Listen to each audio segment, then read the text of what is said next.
ഇനി നമുക്ക് റേഷനരി വെച്ച് ഒരു സ്വാദിഷ്ടമായ ലഡു ഉണ്ടാക്കിയാലോ.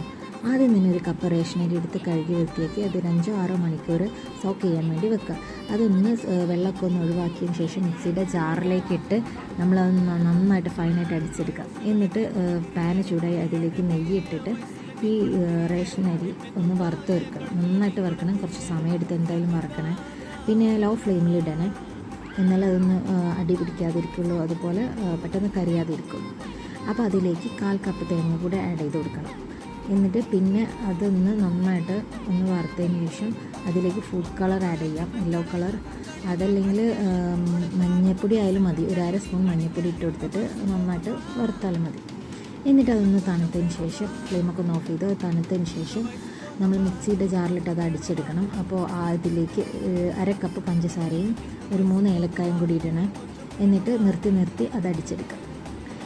എന്നിട്ട് അത് കുറച്ചൊന്ന് സെറ്റായിട്ടുണ്ടാവും. അത് പഞ്ചസാരയൊക്കെ ഒന്ന് ജസ്റ്റ് മെൽറ്റ് ആവാൻ വേണ്ടിയിട്ട് നമ്മൾ ഒരു പാനിലിട്ട് വീണ്ടും ഒന്ന് വറുത്തെടുക്കുക. എന്നിട്ട് ഷേപ്പ് ചെയ്തതിന് ശേഷം നമ്മളത് റൗണ്ട് ചെയ്ത് ഒരു ഉരുള പോലെ ആക്കിയതിന് ശേഷം സെർവ് ചെയ്യാം. വീഡിയോ ഇഷ്ടപ്പെട്ടാൽ ലൈക്ക് ചെയ്യാനും ഷെയർ ചെയ്യാനും മറക്കരുത്. Thank you for watching.